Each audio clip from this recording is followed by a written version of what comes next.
What if the Ottoman Empire didn't die from defeat, but from an experiment meant to make it immortal? In the spring of 1915, a directive emerged from Constantinople that would seal the fate of an empire that had endured for 6 centuries. Classified documents hidden for decades in Turkish state archives reveal a systematic operation that began with midnight arrests and ended with the disappearance of an entire civilization from lands they had inhabited for 3,000 years. Before we dive into the story, take a moment to imagine what it means when an empire that has stood for over 600 years collapses, not from external conquest, but from a wound it inflicted upon itself. This is a story about choices that echo through generations and about decisions made in smoke-filled rooms that reshape the map of an entire region. If stories like this fascinate you, if you believe we must understand history's darkest chapters to prevent their repetition, then click the like button and subscribe. Your support helps us bring these crucial historical investigations to light. Also, leave a comment telling me where in the world you are right now and what time it is right now. I love connecting with our viewers across the globe. Now, let's continue with the story. Constantinople stood at the crossroads of continents in the winter of 1914, its minarets piercing a gray sky heavy with snow and uncertainty. The Ottoman Empire, having ruled from the Balkans to the deserts of Arabia for more than 6 centuries, now faced its greatest trial. The Great War had erupted across Europe, and the aging empire had cast its lot with Germany and Austria-Hungary, entering a conflict that would test every institution, every alliance, every assumption upon which Ottoman power rested. Within the empire's vast territories lived dozens of ethnic and religious communities, each with their own languages, customs, and histories. Among the most prominent were the Armenians, an ancient Christian people whose presence in Anatolia predated the Ottoman conquest by millennia. In Constantinople alone, Armenian merchants controlled significant portions of trade. Armenian craftsmen were renowned throughout the empire for their skill. Armenian intellectuals contributed to newspapers, taught in schools, and practiced medicine and law alongside their Turkish and Greek counterparts. The Armenian neighborhoods of Constantinople bustled with activity that winter. Shops displayed fine textiles and jewelry. Coffee houses filled with animated conversations about literature and politics. Churches held services in a language that stretched back to the 4th century. For generations, Armenian families had woven themselves into the fabric of Ottoman society, prospering under a system that, while imperfect, had allowed various communities to coexist with relative autonomy.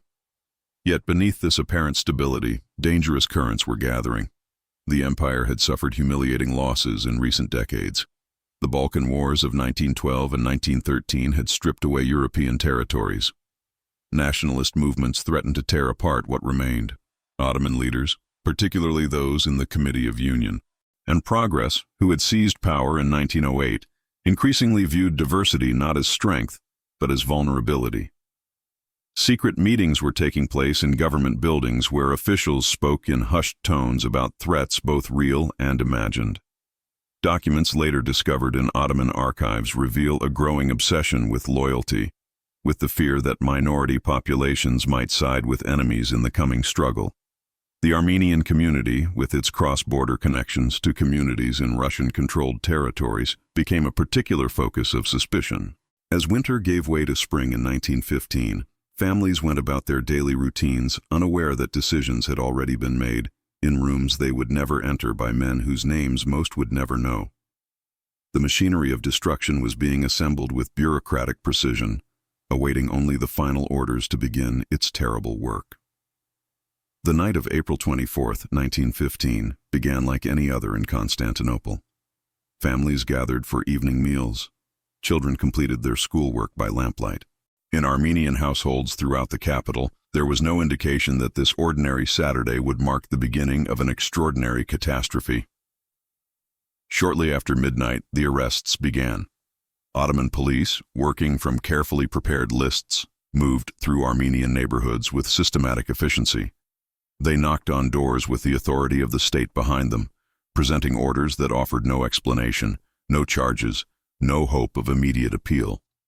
The targets were specific: intellectuals, community leaders, anyone whose voice carried weight among the Armenian population. Krikor Zorab, a renowned novelist and member of the Ottoman Parliament, was taken from his home in the early hours. His wife watched helplessly as officers led him away, his protest that parliamentary immunity should protect him falling on deaf ears. Across the city, similar scenes unfolded. Doctors were pulled from their beds, lawyers were arrested in their nightclothes.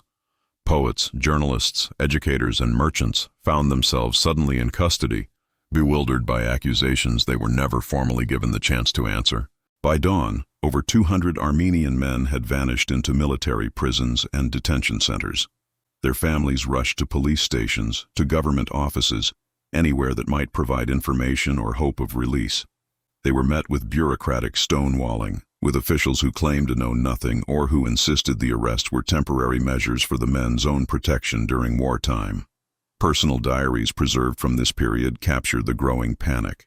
One woman wrote of her husband, a pharmacist who had never expressed political opinions, being taken by 3 gendarmes who refused to say where they were bringing him. Another described the eerie quiet that fell over her neighborhood as families realized that speaking too loudly, protesting too visibly, might make them the next targets. The arrested men were held in deplorable conditions. Cells designed for a handful of prisoners held dozens. Food was scarce, sanitation non-existent. Interrogations, when they occurred, focused on extracting confessions of conspiracy, of coordinating with Russian enemies, of plotting rebellion. The lack of evidence for such accusations did nothing to secure releases. Within days, the roundup expanded beyond Constantinople. Similar arrests swept through Smyrna, where Armenian merchants had long dominated trade in figs and tobacco. In Trebizond, on the Black Sea coast, teachers and clergy found themselves imprisoned. The pattern was unmistakable. The Ottoman government was systematically removing anyone who might organize resistance or even document what was coming next. Foreign observers in the capital recognized the ominous nature of these events. American missionaries who had worked for decades alongside Armenian communities began sending worried reports to their boards back home. German military advisors attached to Ottoman forces noted the arrests in their correspondence, some expressing confusion about why valuable citizens were being treated as enemies. The Armenian community, suddenly leaderless, struggled to understand what was happening. Churches became gathering points for worried families seeking information and comfort. Whispered conversations speculated about reasons and duration. Some clung to the hope that this was indeed a temporary security measure, that once the empire's leaders were satisfied of Armenian loyalty, the arrested men would return. But in government offices, officials were already preparing the next phase. The April arrests were never intended as an end in themselves. They were the opening move in a much larger operation, one that would require removing anyone who might have the authority, the connections, or the credibility to sound an alarm loud enough for the world to hear. The imprisonment of Constantinople's Armenian leadership ensured that when deportation orders began flowing to the provinces, no coordinated response would be possible. 3 weeks after the Constantinople arrests, the Ottoman government issued a decree that would transform the landscape of Anatolia forever. On May 27, 1915, the Tachir Law was promulgated, authorizing the deportation and relocation of populations deemed threats to military security.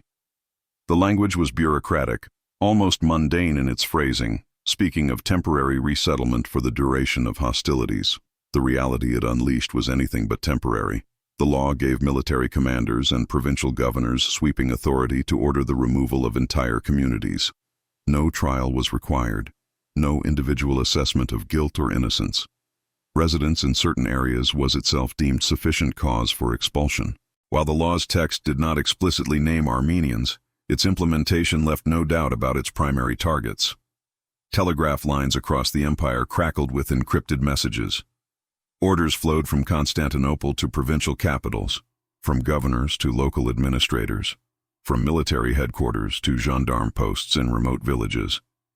Historians who later gained access to Ottoman archives discovered the paper trail of destruction, preserved in official communications that revealed the systematic nature of what was beginning. In the eastern provinces, where Armenian populations were most concentrated, the orders arrived with chilling precision. Village headmen were summoned to government offices and informed that their communities had 24 to 48 hours to prepare for departure. Families that had farmed the same land for generations, that had built stone houses meant to stand for centuries, were told to take only what they could carry. The scenes that followed were repeated in village after village, town after town.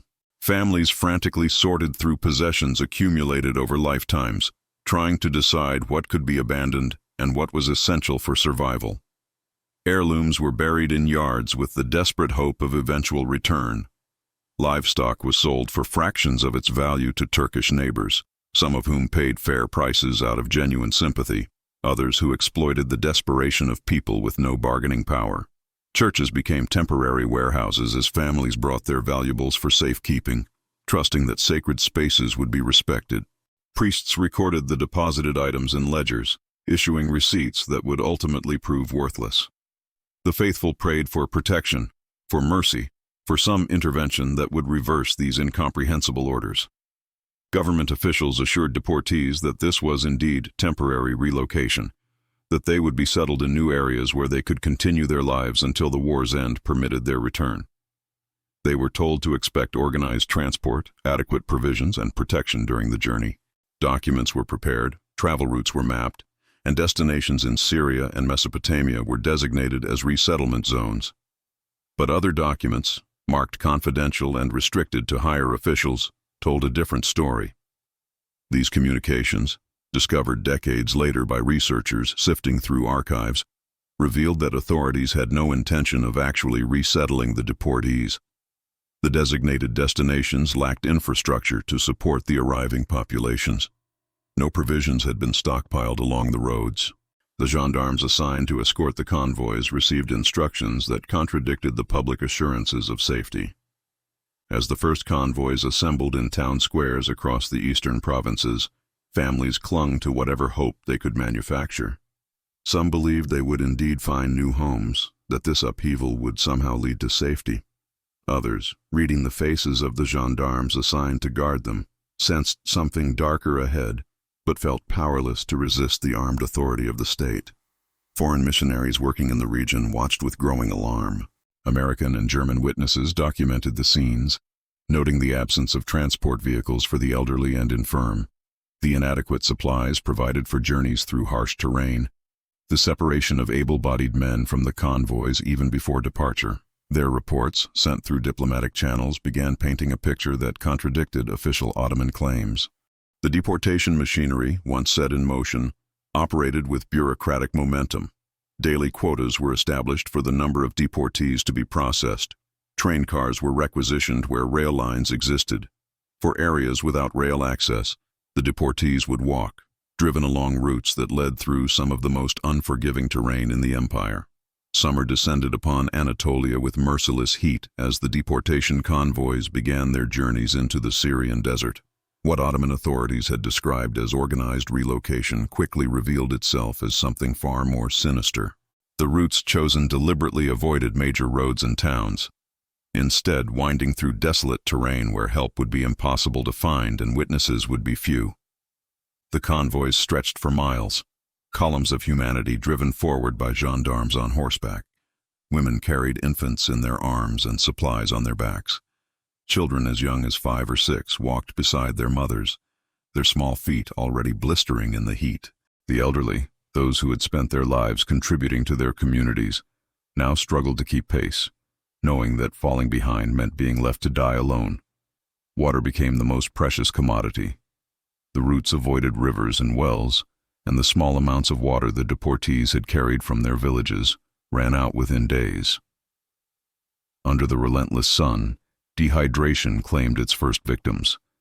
Bodies began appearing along the roadside, families forced to abandon their dead without proper burial, without even the time to say proper prayers. The convoys could not stop for grief. Food supplies, already inadequate at the journey's start, dwindled rapidly. The deportees had been promised provisions would be available at stops along the way, but no such supplies materialized. Some attempted to forage for wild plants, but the arid landscape offered little.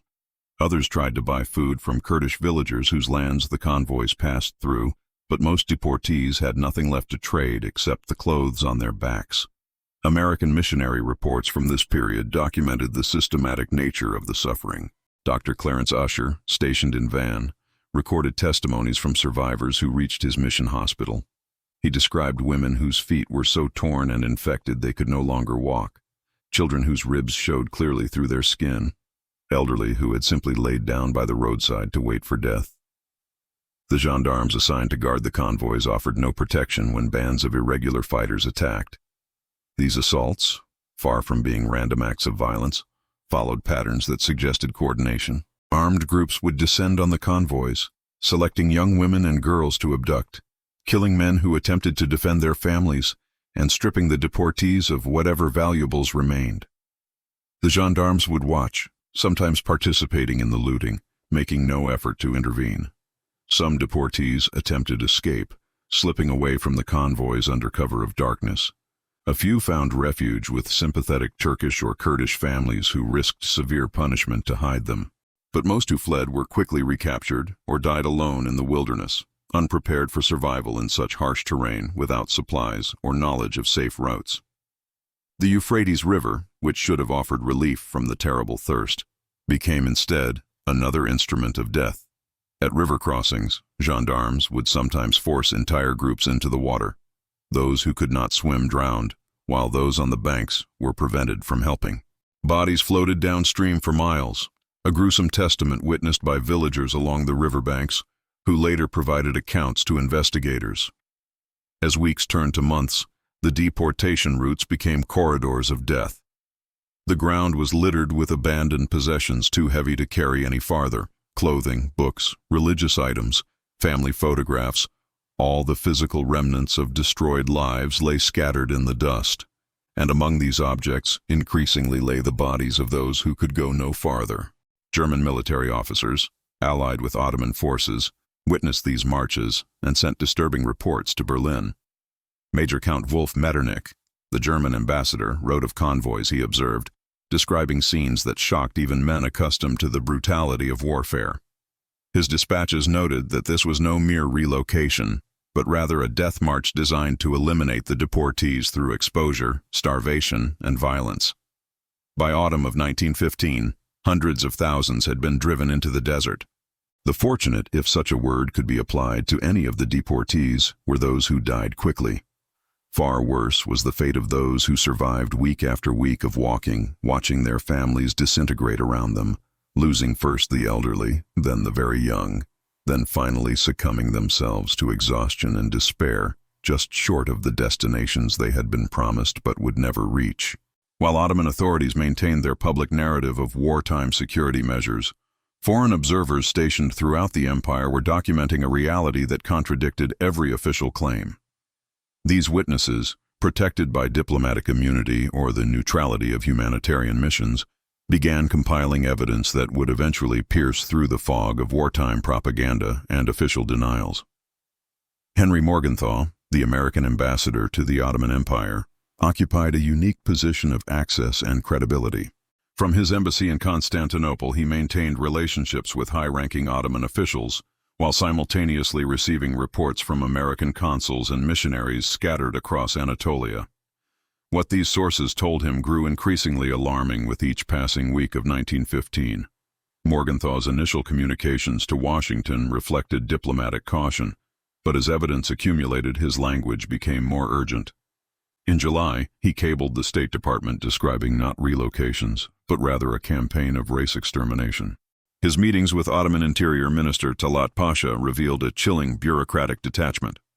When Morgenthau inquired about the fate of deported Armenians, Talat responded with cold pragmatism, suggesting that the empire was solving its Armenian question permanently.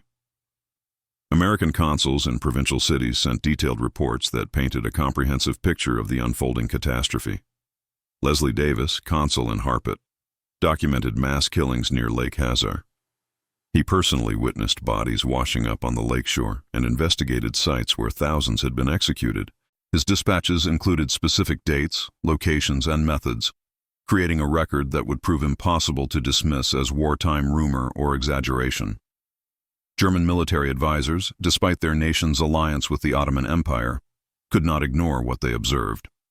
General Otto Lehmann von Sanders, commanding German forces in the region, witnessed deportation convoys and reported his concerns to Berlin.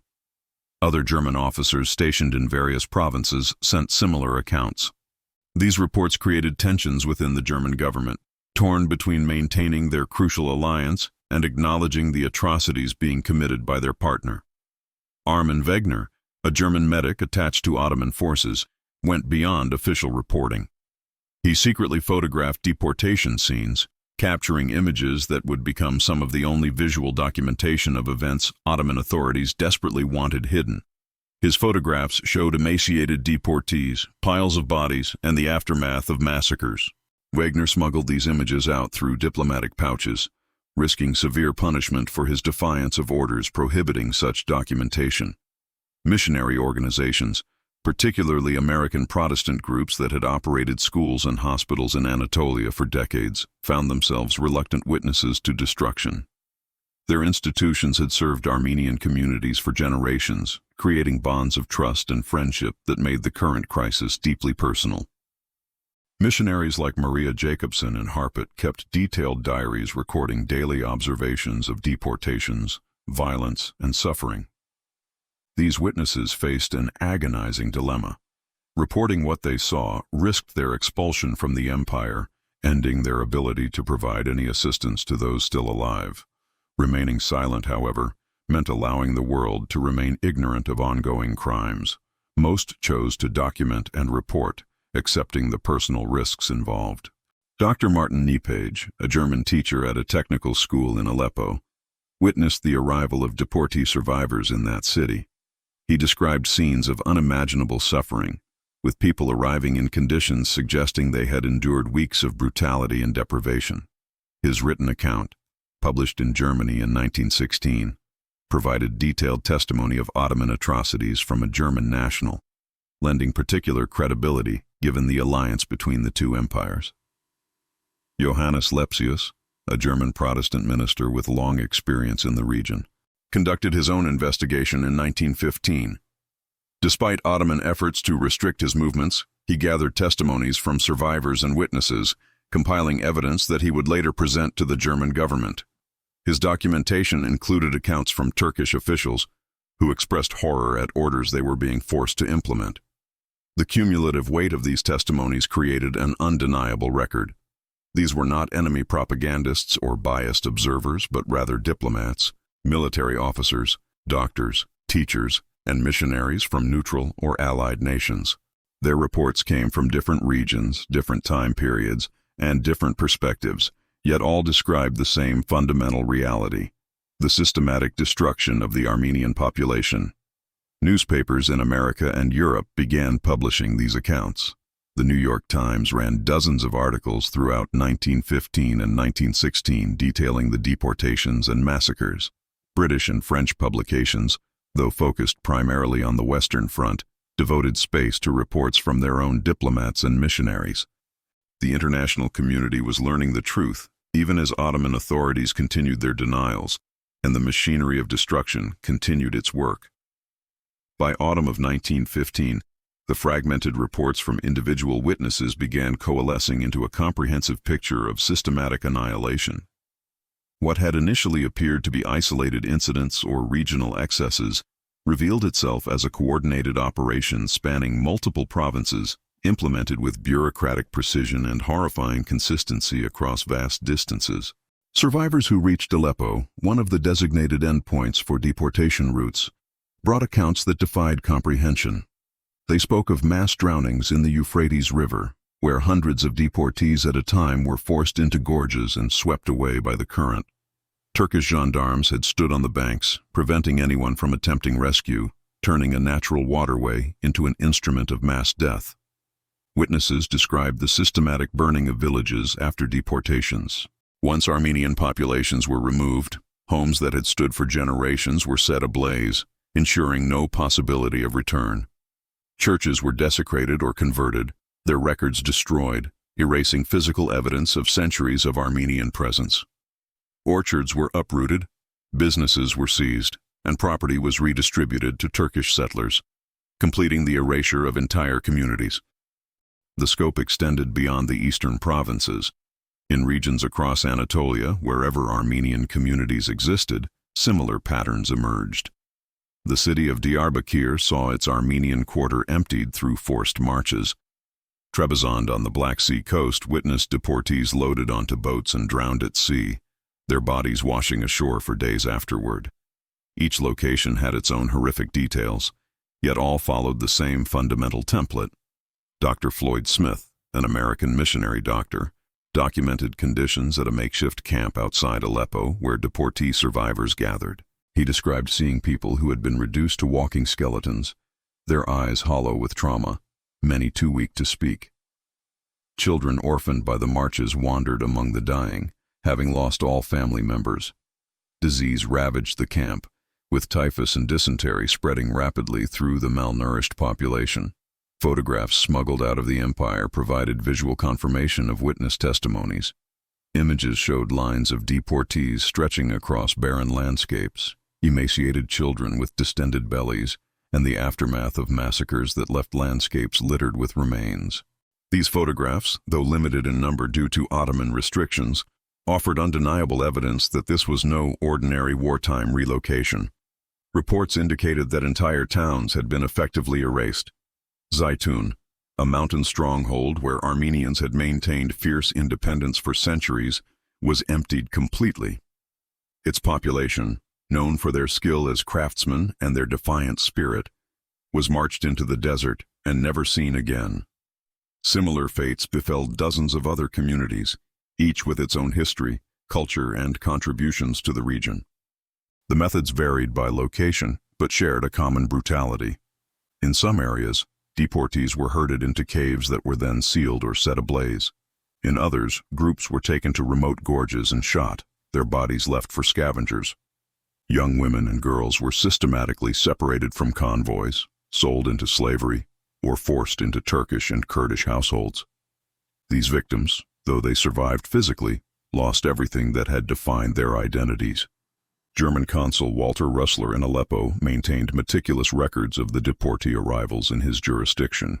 His cables to Berlin in late 1915 estimated that hundreds of thousands had already perished. He noted that among the survivors reaching Aleppo, the mortality rate continued to climb due to disease and starvation, suggesting that the final death toll would far exceed initial estimates. Turkish officials who objected to the implementation of deportation orders faced dismissal or worse. The governor of Ankara, who attempted to mitigate the suffering of deportees passing through his province, was removed from his position. Others who showed mercy or tried to prevent killings were reassigned to remote posts. The message was clear. Implementation of the deportation policy was not optional, and humanitarian concerns would not be tolerated. By the winter of 1915, informed observers understood they were witnessing something unprecedented in scale and organization. This was not the chaos of wartime violence or the spontaneous outbreak of ethnic hatred. The paper trail of telegrams, the coordination across vast distances, the systematic nature of the destruction, all pointed to centralized planning and deliberate execution. The deportations had effectively destroyed the Armenian presence in Anatolia. Communities that had existed for 3 millennia had been scattered, killed, or forced into desperate hiding. Churches stood empty or burned. Schools that had educated generations were closed. Businesses that had driven regional economies were shuttered, and entire civilization's physical presence had been methodically erased from the landscape, leaving behind only memories and the testimonies of those who had witnessed its destruction.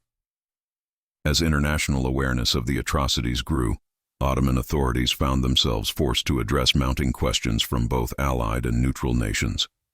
Their response combined categorical denial with elaborate justification, constructing a narrative that portrayed the deportations as unfortunate but necessary wartime security measures, rather than the systematic destruction that witnesses described. The Ottoman government's official position rested on claims of Armenian treachery and collaboration with Russian enemies. Interior Minister Talat Pasha issued statements asserting that Armenian populations in eastern provinces had engaged in armed rebellion, sabotaged military operations, and welcomed invading Russian forces as liberators. The deportations, according to this narrative, were defensive actions taken by a government fighting for survival against both external invasion and internal subversion. Government-controlled newspapers in Constantinople published articles detailing alleged Armenian atrocities against Turkish civilians. These accounts described massacres of Muslim villages, cooperation with Russian military forces, and preparations for armed uprising timed to coincide with enemy advances. Ottoman officials pointed to isolated incidents of Armenian resistance as evidence justifying the wholesale deportation of entire populations. Yet documents later discovered in Ottoman archives revealed the profound disconnect between public justifications and internal communications. Telegrams between provincial governors in Constantinople showed that deportation orders preceded any significant Armenian resistance in most regions. The timeline established through these official records demonstrated that alleged rebellions were often consequences rather than causes of deportation policies, as desperate communities responded to the destruction being visited upon them. Some Ottoman officials privately expressed discomfort with the policies they were ordered to implement. The governor of Konya, Celal Bey, attempted to protect Armenian deportees passing through his province by providing food and shelter, allowing rest periods, and preventing attacks by irregular forces. His humanitarian actions earned him removal from office and reassignment. His replacement implemented deportation orders with the ruthlessness Constantinople expected. Similarly, Hasan Mazhar Bey, governor of Ankara, sent reports to the central government documenting the suffering of deportees and questioning the necessity of such harsh measures. His cables described the deportations not as military necessity, but as actions causing immense human suffering without clear strategic benefit. He too was dismissed, replaced by an administrator more willing to follow orders without question. These instances of resistance from within the Ottoman administrative structure suggested that even some Turkish officials recognized the deportations as unjustifiable. Their removal and replacement with more compliant administrators revealed the determination of the Committee of Union and Progress leadership to see the policy implemented regardless of objections or humanitarian concerns. German officials, caught between alliance obligations and moral discomfort, sought clarification from Ottoman leadership. Ambassador Paul Wolf Metternich met repeatedly with Ottoman ministers, pressing for explanations that could reconcile witness accounts with official claims. In these private meetings, Ottoman officials were more candid. Talat Pasha reportedly told German diplomats that the empire was taking advantage of wartime conditions to resolve its Armenian question permanently, a frank admission that contradicted all public statements. The Ottoman government also attempted to restrict information flow, limiting the movements of foreign observers and censoring telegraph communications. Missionaries found their correspondence increasingly monitored and sometimes confiscated. Diplomats faced restrictions on travel outside Constantinople. These efforts to control information suggested an awareness that unrestricted observation would undermine the official narrative. In some instances, Ottoman authorities staged managed tours for foreign visitors, showing them carefully selected deportee camps where conditions had been temporarily improved. These propaganda exercises aimed to demonstrate humane treatment and organized resettlement. But the choreographed nature of such visits was transparent to experienced observers who noted the absence of typical deportation conditions they had witnessed elsewhere. International legal frameworks of the time offered limited recourse. The concept of crimes against humanity existed only in embryonic form, and Ottoman sovereignty provided legal cover for actions taken within its own borders against its own subjects. The empire could claim that internal security measures, however harsh, remained domestic matters beyond the jurisdiction of other nations. As 1916 progressed, the Ottoman justifications became increasingly difficult to maintain in the face of overwhelming contrary evidence. The sheer number of witnesses from multiple nationalities, the consistency of their accounts, and the emergence of photographic evidence made dismissal of atrocity reports impossible for informed observers. Yet the Ottoman government continued its denials, knowing that wartime exigencies prevented Allied intervention and that German alliance considerations discouraged strong German objections. The disconnect between Ottoman claims and documented reality created a historical record that would prove impossible to erase. Every justification, every denial, Every attempt to portray systematic destruction as legitimate security measures was preserved in diplomatic archives, missionary records, and survivor testimonies. The empire was building not just the physical machinery of genocide, but also the documentary evidence that would ensure future generations would know exactly what had been done and under what false pretenses it had been justified. As evidence of mass atrocities mounted throughout 1915 and 1916, the international community faced the question of how to respond to crimes being committed by a sovereign nation against its own population. The answers that emerged revealed both the moral consciousness awakening in the face of unprecedented horror and the practical limitations imposed by global war and political calculation. On May 24, 1915, even before the full scope of the deportations became apparent, Britain, France, and Russia issued a joint declaration. The statement represented a significant moment in international law and diplomacy, explicitly condemning the Ottoman government for crimes against humanity and civilization. The phrase itself was relatively new, attempting to articulate a category of wrongdoing that transcended traditional concepts of war crimes or treaty violations. The declaration warned Ottoman officials that they would be held personally responsible for their actions. It represented an attempt to establish individual accountability for state-sanctioned atrocities, a concept that would later become fundamental to international criminal law. However, the immediate practical impact was limited. The Allied powers, locked in total war with the Central Powers, lacked the military capacity to intervene directly in Anatolia to stop the ongoing destruction. Religious leaders worldwide added their voices to the condemnation. Pope Benedict XV personally appealed to Sultan Mehmed V, urging mercy and an end to the persecution of Christian subjects. The appeal went unheeded, as the Sultan held little real power under the Committee of Union and Progress regime. Protestant and Orthodox church leaders issued similar statements, creating a unified religious response that transcended denominational differences. In the United States, still neutral in the broader war, public pressure mounted for action. Newspaper coverage of the atrocities generated widespread outrage. Former President Theodore Roosevelt called the events the greatest crime of the war, demanding that the Wilson administration take a stronger stance. However, President Woodrow Wilson focused on maintaining American neutrality, limited official responses to diplomatic protests. American relief organizations mobilized to provide humanitarian assistance. The Near East Relief Organization, founded specifically to aid Armenian survivors, launched fundraising campaigns across the United States. By 1916, millions of dollars had been raised, a remarkable sum that reflected genuine public concern. Relief workers attempted to reach survivors in Syria and other regions where deportees had been driven, though Ottoman restrictions severely limited their effectiveness. The German government faced particular internal tensions. Reports from German diplomats and military officers had made Berlin fully aware of the atrocities. Some officials, including Ambassador Wolf Metternich, advocated for strong pressure on the Ottoman government to cease the deportations. However, military leaders argued that maintaining the Ottoman alliance was essential to the war effort, and that alienating Constantinople over internal matters would be strategically disastrous. This tension led to a compromise that satisfied no one. Germany issued private protests to Ottoman leaders while avoiding public condemnation that might damage the alliance. Chancellor Theobald von Bethmann-Hollweg reportedly told Ottoman officials that the deportations were creating serious problems for Germany's international reputation, but stopped short of threatening consequences if they continued. The Ottoman leadership, recognizing German dependency on their participation in the war, largely ignored these weak objections. Individual Germans took more decisive action despite their government's equivocation.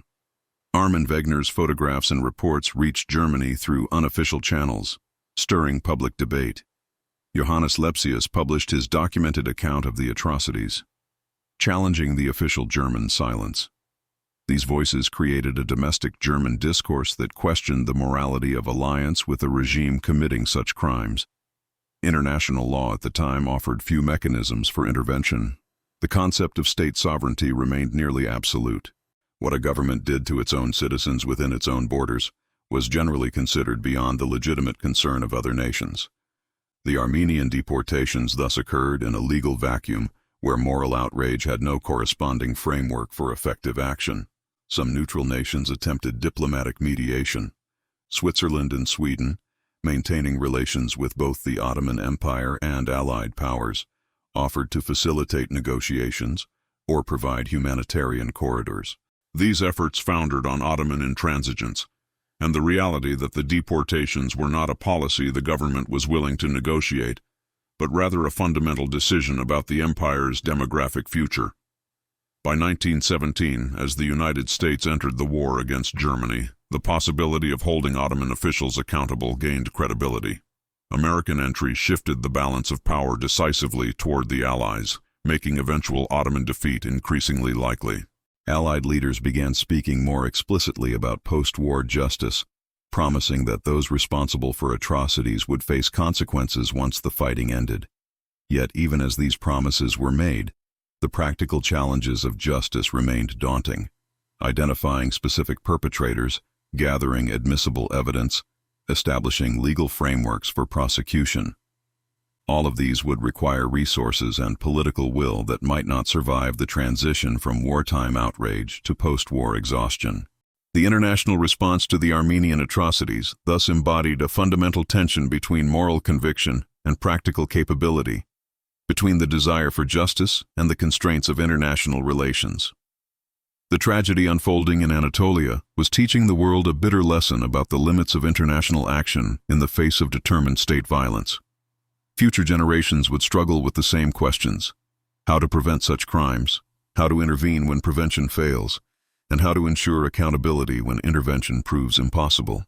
The Armenian genocide became an early test of these questions, and the international community's response revealed how far the world remained from adequate answers. The Armistice of Mudros, signed on October 30, 1918, brought an end to Ottoman participation in the Great War. The empire's defeat opened the possibility, long promised by Allied powers, of holding perpetrators accountable for the atrocities committed against the Armenian population. What followed was an attempt at justice that would prove as revealing in its limitations as in its achievements. British forces occupied Constantinople in November 1918, assuming control of the capital and establishing military administration. Among their priorities was gathering evidence for potential war crimes prosecutions. British investigators began compiling documentation, interviewing survivors, and identifying Ottoman officials believed responsible for planning and implementing the deportations and massacres. The Ottoman government itself, now under new leadership following the flight of the Committee of Union and Progress members who had ruled during the war, took the remarkable step of establishing its own courts-martial to try those accused of crimes against Armenians. These tribunals, convened in Constantinople beginning in early 1919, represented an unprecedented instance of a government prosecuting its own officials for atrocities committed under state authority. The trials produced extensive documentation. Prosecutors presented telegrams ordering deportations, testimony from Turkish officials who had witnessed or participated in killings, and accounts from survivors. The evidence revealed the bureaucratic machinery that had coordinated the destruction across multiple provinces. Specific orders from Interior Minister Talat Pasha and other Committee of Union and Progress leaders were entered into the record, establishing a clear chain of command. Several officials were convicted in absentia, including Talat and Enver Pasha and other leaders who had fled the empire as defeat became inevitable. Lower-ranking officials actually in custody received sentences ranging from imprisonment to death. The governor of Yozgat, Kemal Bey, was convicted of organizing massacres and sentenced to death, a sentence that was carried out. Other provincial administrators faced similar judgments. Yet the Constantinople trials faced significant obstacles. The new Ottoman government, weak and struggling for legitimacy, lacked the power to fully pursue justice. Many witnesses feared retribution for testifying. Documents had been destroyed or hidden. Most importantly, the primary architects of the atrocities had escaped to Germany and elsewhere, beyond the reach of Ottoman courts. British authorities, recognizing the limitations of the Ottoman tribunals, detained dozens of suspected war criminals for potential trial by an international court. These detainees, held in Malta, included high-ranking military officers and civilian administrators. The British government began developing plans for an international tribunal that would prosecute those most responsible for the Armenian atrocities. However, the political landscape was shifting in ways that would undermine these justice efforts. In Anatolia, a nationalist movement under Mustafa Kemal was gaining strength, rejecting the authority of the defeated Ottoman government and resisting Allied occupation. This movement portrayed the trials as victors' justice imposed by foreign powers, rallying Turkish public opinion against the proceedings. The British government faced pressure to resolve the Malta detentions. Negotiations with Kemal's nationalist government, which was becoming the de facto authority in Anatolia, included discussions of prisoner exchanges. British soldiers captured during the Turkish War of Independence might be traded for the detainees held in Malta. Strategic considerations began outweighing justice concerns. By 1921, the international political will for prosecuting Ottoman war criminals had largely evaporated. The Paris Peace Conference had created the League of Nations, but had failed to establish effective international criminal courts. Britain and France were exhausted from the war and faced their own domestic pressures. The United States, which had never formally declared war on the Ottoman Empire, showed little interest in pursuing prosecutions. In October 1921, Britain released the Malta detainees without trial, exchanging them for British prisoners held by Turkish nationalist forces. The decision represented a pragmatic calculation that maintaining relations with the emerging Turkish state outweighed the pursuit of accountability for wartime atrocities. Most of those released returned to Turkey, where some assumed positions in the new government being established by Kemal. The Constantinople trials, meanwhile, had been suspended as the nationalist movement gained control. Records from the proceedings were scattered or lost. Some documentation survived in British archives, preserving evidence that would prove invaluable to future historians, but the trials themselves ended without completing their work. A few perpetrators did face accountability through other means. Talat Pasha, living in exile in Berlin, was assassinated in 1921 by Soghomon Tehlirian, an Armenian survivor seeking vengeance. Tehlirian's subsequent trial in Germany became an international sensation, with his defense presenting extensive evidence of Turkish atrocities to justify his actions. A German court acquitted him, a verdict widely interpreted as moral judgment on the crimes that had driven him to violence. The incomplete nature of the post-war accountability efforts established patterns that would recur throughout the 20th century. International promises of justice proved easier to make than to fulfill. Political considerations repeatedly trumped moral imperatives. The difficulties of prosecuting state-sponsored atrocities across borders and sovereignty boundaries remained largely unresolved. Yet the Constantinople trials and the broader accountability effort left an important legacy. They established documentary evidence, created legal precedent for prosecuting crimes against humanity, and demonstrated that at least some believed perpetrators of such crimes should face consequences. The records produced during these proceedings would become crucial sources for historians seeking to understand what had happened and how it had been organized. The failure to achieve full justice was profound, but the attempt itself represented a step toward a world where such crimes might not be committed with complete impunity. The Treaty of Lausanne, signed in 1923, formally dissolved the Ottoman Empire and established the Republic of Turkey under Mustafa Kemal's leadership. The 600-year-old empire that had once controlled 3 continents ceased to exist, replaced by a nation-state built on dramatically different foundations. But the empire's end stemmed from causes far more complex than simple military defeat, causes rooted in the catastrophic decisions made during the war years. The Ottoman Empire had survived military defeats before. It had lost territory in the Balkans, ceded land to Russia, and weathered internal rebellions throughout the 19th century, yet had persisted. What made the aftermath of the Great War different was not the scale of territorial loss, but rather the fundamental destruction of the multi-ethnic fabric that had sustained Ottoman governance for centuries. The empire's strength had always resided in its ability to manage diversity. Muslims, Christians, and Jews had coexisted under Ottoman rule through systems that granted communal autonomy while maintaining central authority.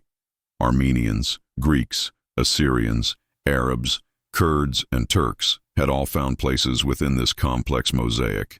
The empire's identity was inherently multi-ethnic, drawing administrative talent, commercial energy, and cultural richness from its varied populations. The systematic destruction of the Armenian population shattered this foundational principle. Archives preserved in multiple countries document not merely the immediate death toll, which scholars estimate exceeded 1 million lives, but also the erasure of an entire civilization from landscapes it had inhabited since antiquity. Churches that had stood for 1,000 years were demolished. Towns where Armenian craftsmen had created goods traded across continents were emptied. Schools that had educated generations of Armenian intellectuals were closed forever. The economic consequences reverberated throughout what remained of the empire. Armenian merchants had controlled significant portions of trade networks connecting Anatolia to European and Asian markets. Armenian bankers had provided capital for commercial ventures. Armenian craftsmen in fields from jewelry to textiles to construction had driven important sectors of the economy. Their removal created voids that could not be quickly filled, contributing to economic collapse that weakened the empire's ability to recover from wartime devastation. The social fabric suffered damage that transcended economic calculation. Communities where Turkish, Armenian, and Greek neighbors had lived for generations were transformed into ethnically homogeneous settlements through violence and expulsion. The cosmopolitan character of cities like Smyrna and Constantinople, where multiple languages and cultures had mingled freely, began eroding. The empire that had defined itself through diversity was destroying that very diversity.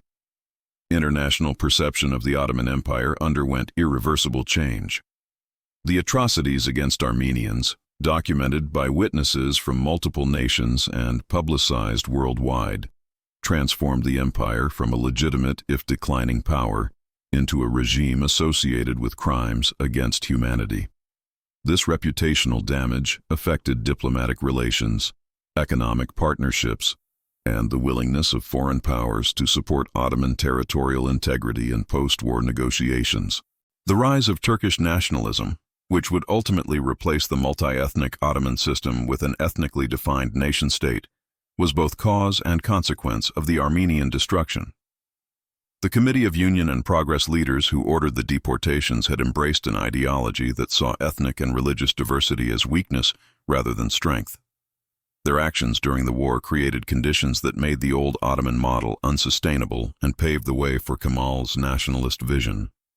Kemal himself understood that the empire could not be salvaged. His project focused instead on creating something entirely new, a Turkish republic that would abandon Ottoman multiculturalism in favor of Turkish nationalism.